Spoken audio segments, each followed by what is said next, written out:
You know, society doesn't really have answers for all the problems we're facing in our country today. And then ironically, society seems to do everything it can to undermine the one thing that can help us, which is Christ himself.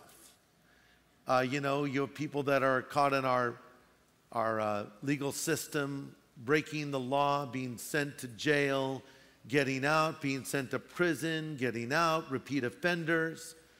You have underpaid police officers that are overworked. You have liberal, sometimes activist judges that make the wrong decisions. You have the breakdown of the family.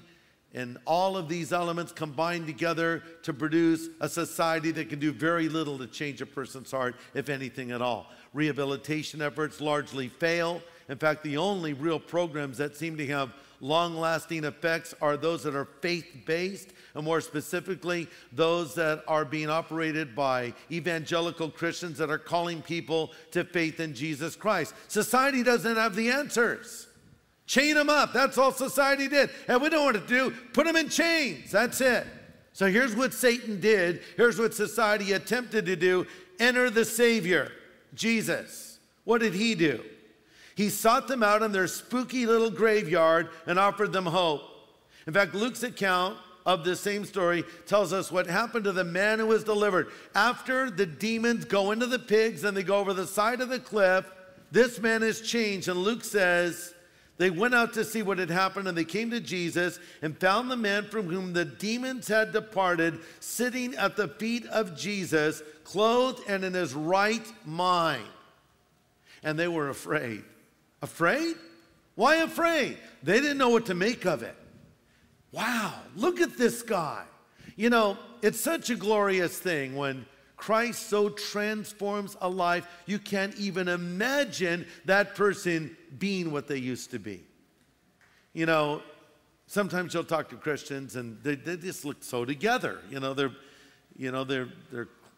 hardworking, they have their family and they're living a godly life and they have the joy of the Lord. And you say, so how did you come to Christ anyway? And you're expecting them to say they were raised in a Christian home and, and they tell you this insane story. And your reaction is, are you kidding me? You used to do what? You used to be what? Yeah, this is the way I was, but Jesus changed me. And you realize that's just the power of a changed life. And that's what happened to this guy. He was so transformed, it frightened the people. They couldn't even imagine a guy like him could be changed in such a way.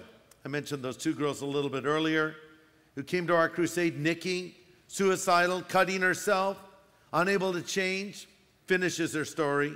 I heard that Christ saves lives, so I decided to give it a chance. My life has made a complete turnaround. I've given my life to Jesus, and I never thought God would forgive me for the things I had done to myself and the sins I had committed. But after hearing what Greg had to say, it opened my eyes. I'm now living as a Christian. Jennifer, also suicidal, finishes her story. She says she was looking for love in all the wrong places, but she went to our crusade with her friends. She heard the message. She was changed on the inside. It's something that I've never felt before. I don't feel empty anymore. She says it's like being able to see for the first time. That's what God can do. No one is beyond the reach of God. I don't care how wicked they are. They may be the most vocal atheist. They may be the most radical person you've ever seen. I'm telling you, beneath that exterior is a person that God could change. That's why we need to pray for them.